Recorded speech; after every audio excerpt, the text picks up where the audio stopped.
नमस्कार दोस्तों। क्या आपको पता है कि इस साल हम महाकुंभ मना रहे हैं? लेकिन क्या आप यह जानते हैं कि महाकुंभ और कुंभ में क्या अंतर है और इन दोनों के साथ अर्धकुंभ और पूर्ण कुंभ का क्या महत्व है?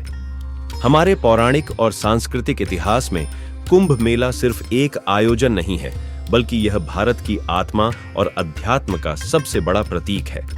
आज हम आपको लेकर चलेंगे इस अद्भुत परंपरा की गहराइयों में, जानेंगे इसका ओरिजिन, इसका इतिहास और इसके पीछे छिपे आध्यात्मिक और वैज्ञानिक पहलुओं को। तो आइए इस यात्रा की शुरुआत करते हैं। कुंभ मेले का सबसे पहला उल्लेख हमें पद्म पुराण, विष्णु पुराण और महाभारत जैसे ग्रंथों में मिलता है। इसके पीछे की सबसे लोकप्रिय कथा है समुद्र मंथन की। जब देवताओं और असुरों ने अमृत प्राप्ति के लिए समुद्र मंथन किया, तब अमृत कलश कुंभ से अमृत निकलने पर उसे पाने के लिए देवताओं और असुरों के बीच संघर्ष हुआ। भगवान विष्णु ने अमृत को बचाने के लिए गरुड़ को अमृत कलश सौंपा। गरुड़ ने अमृत को 4 अलग-अलग स्थानों पर रखा: प्रयागराज, हरिद्वार, उज्जैन और नासिक। इन स्थानों पर अमृत की बूंदें गिरीं और इन्हीं स्थानों पर कुंभ मेले की परंपरा शुरू हुई। यह घटना देवताओं की विजय और अमृत प्राप्ति का प्रतीक है। आइए जानते हैं महाकुंभ, कुंभ, अर्धकुंभ और पूर्ण कुंभ में क्या अंतर है। 1. महाकुंभ। महाकुंभ 12 कुंभ मेलों के बाद आता है, यानी हर 144 साल में। यह सिर्फ प्रयागराज में मनाया जाता है और इसे सबसे पवित्र और विशाल आयोजन माना जाता है। 2. कुंभ मेला हर 12 साल में एक बार चारों तीर्थ स्थानों पर मनाया जाता है। यह चंद्रमा, सूर्य और बृहस्पति की विशिष्ट स्थिति पर आधारित होता है। 3.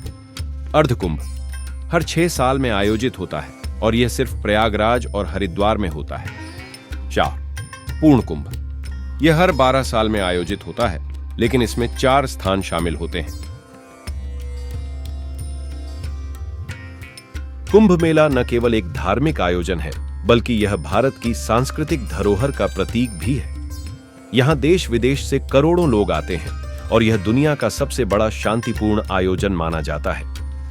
इसे मानव एकता का उत्सव भी कहा जाता है, जहां हर जाति, धर्म और वर्ग के लोग एक साथ स्नान करते हैं। कुंभ स्नान का उद्देश्य आत्मा की शुद्धि और मोक्ष की प्राप्ति है। आइए जानते हैं शास्त्रों में बताए गए कुंभ स्नान का महत्व के बारे में। महाभारत में वर्णित है कि कुंभ स्नान से जीवन के सारे पाप धुल जाते हैं। विष्णु पुराण में कहा गया है कि कुंभ के दौरान गंगा का पानी अमृत के समान हो जाता है। यह विश्वास किया जाता है कि कुंभ मेले के समय देवता भी पृथ्वी पर आते हैं। कुंभ मेला केवल आध्यात्मिक ही नहीं, वैज्ञानिक दृष्टिकोण से भी महत्वपूर्ण है। कुंभ के समय गंगा और अन्य नदियों के पानी में विशेष जैविक गुण पाए जाते हैं, जो शरीर को ऊर्जा प्रदान करते हैं।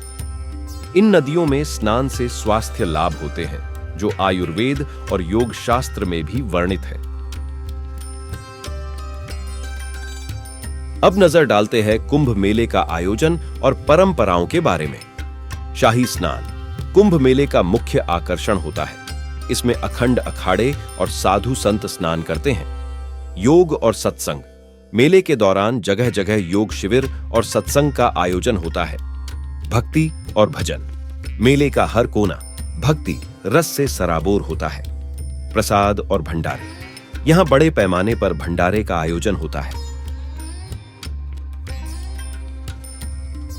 प्राचीन काल से लेकर आज तक कुंभ मेला सामाजिक एकता और सांस्कृतिक आदान प्रदान का मंच रहा है।